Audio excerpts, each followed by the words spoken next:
Starmer thinks that in this he's showing that he's a strong leader, but really it's just complete control freakery, authoritarianism, showing people what he'll do if people disagree with him. I don't think this benefits him, the party, or anyone in the long run. Keir Starmer has suspended 7 MPs from the parliamentary party for defying his orders. They're from the left of the party and include John McDonnell and Rebecca Long-Bailey. Starmer threw them out after they voted to end the cap on benefits for families with more than 2 children. Let's speak to Mish Rahman, who's a member of Labour's National Executive Committee. Morning to you, Mish. Morning. I guess these guys, they were warned they'd be suspended. They supported an opposition amendment to the King's speech. They must have expected this would happen, I guess. I think it's a matter of conscience for them. I mean, obviously, I can't speak for them myself, but I do think it would be a matter of conscience because, look, to keep the 2-child limit and this policy isn't compatible with abolishing child poverty. If you listen to the Child Poverty Action Group, CPAG, who said that abolishing the 2-child limit would be the most cost-effective way of actually immediately reducing child poverty, and it would lift 300,000 children above the breadline and also alleviate another 700,000 out of extreme poverty. So keeping this policy is actually just a sick punishment on those the poorest in society who end up having more than 2 children. But Keir Starmer would say, we were very, very clear when we went to this election. It's not in our manifesto getting rid of the 2-child benefit cap. We actually said we can't do anything that costs this much without finding additional funding. So these Labour MPs knew what they were getting because he's been very, very clear on this. And this reaction is consistent with what he's said for the last few months. Yeah, but I mean, I was there when the manifesto was agreed, and this was raised then as well. But Labour didn't keep the 2-child cap in their manifesto. They made a commitment to lift children from poverty and review the benefits of it. Now, these 7 obviously don't think that a year more or whatever, however long the task force is going to take of children going hungry is okay. And you will hear from supposed self-claimed moderates who thinks that this is just a gesture, this is performative, it won't make fundamental changes. This is about feeding poor kids. There's 300,000 of them who will be immediately alleviated above the breadline if this cap is removed, and 700,000 out of extreme poverty. I mean, effectively, our party voted to keep these people in poverty, and that's shameful. We have money in this country, political choices not to put this in the manifesto. There's 100 other things that are in the manifesto. Starmer's not comfortable taxing the super wealthy. He's got their backs, but he's against raising the limit on how many kids you could have if you're on benefits. I mean, he's okay with putting a cap on child benefits, but not okay with putting a cap on what, say, bankers getting paid. But they knew, but this lot knew that. They knew that because, as you say, it's not in the manifesto. We knew that this was Starmer's position. Should these people actually have been standing as independents anyway? This is not their Labour Party anymore. Perhaps actually they've been kicked out and then they're now independents. Maybe they should stay as independents, Mish. This is an issue that everybody in the Labour Party, whoever you will speak to today from the Labour Party, will agree that this benefit cap is heinous, it's cruel, it's punishing, and these people are no different. They're elected by their constituencies. In some of these cases, you will see some of their constituencies are the most poorly affected when it comes to poverty and stuff. I mean, you look at the last shadow work and pension secretary before we came into government, Jonathan Ashworth. He himself said that this is a policy devised by austerity, which is absolutely keeping children in poverty.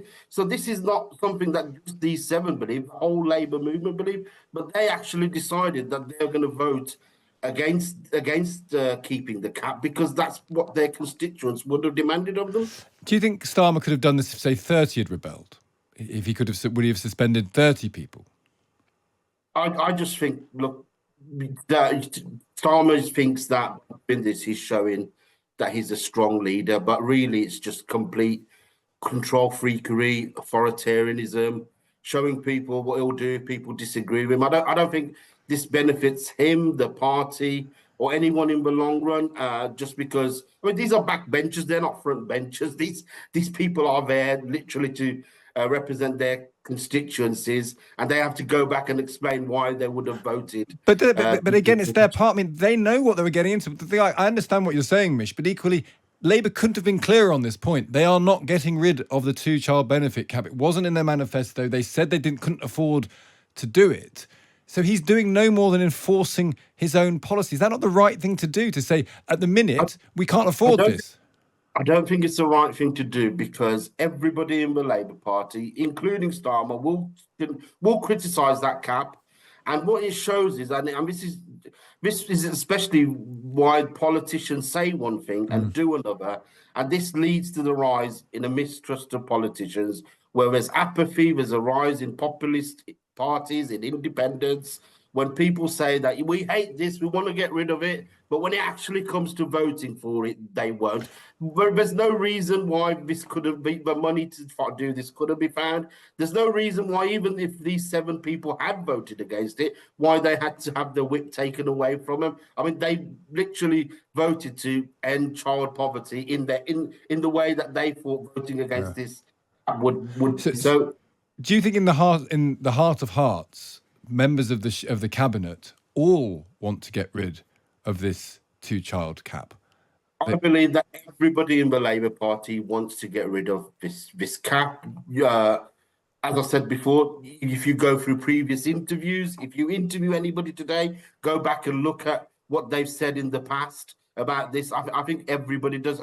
Why the party doesn't want to get rid of it immediately? Well, they've got the money. They say they've not got the money. They say we can only spend money that we've got. We can only spend money when we've costed it properly. We don't have £3 billion to spend on this. That's what they say. Yeah, I mean, some people say it requires 1.7 million. Okay, big 3 billion. But again, the point is, again, Starmer's commitment has always been country before party. We do have money. We can raise money when we want to give it to Ukraine. We could raise money when we want to do it for other stuff. This money could have been costed if Labour wanted to put it in its manifesto. They could have costed. This is a political choice not to raise this. Do you think this will happen eventually? Do you think at some point Labour are going to say... 100% it will happen eventually. We'll have to. However, I do have my doubts, because I've said this before, it's up to the party to make sure that we have the provisions in place, following whatever this task force is, to actually get rid of. I mean, look at Starmer himself said in 2020, when he was standing against Rebecca Long Bailey, he suspended himself, that he tweeted on the 6th of February 2020 that we must scrap the inhumane work capability assessments and private provision of disability assessments, scrap punitive sanctions, the two-child limit, and the benefits cut. He himself said this when he was standing for leader. So I'm sure this will happen. Why it's not happening immediately in government, I'm absolutely gobsmacked about. Why it's not in the manifesto, despite the whole Labour movement asking for it, conference asking for it, the Clause 5 meeting asking for it. We don't know. And now that 7 people have decided to vote against the whip because their constituency would have demanded them of it, we're in this position. It's not sustainable. This cap will have to go. Mish, good to speak to you. Thank you for taking the time to talk to us. Thank you. That's Mish Rahman there, member of Labour's National Executive Committee. Starmer's a control freak. He believes in his heart of hearts, as do all the cabinet, that there should be no two-child limit.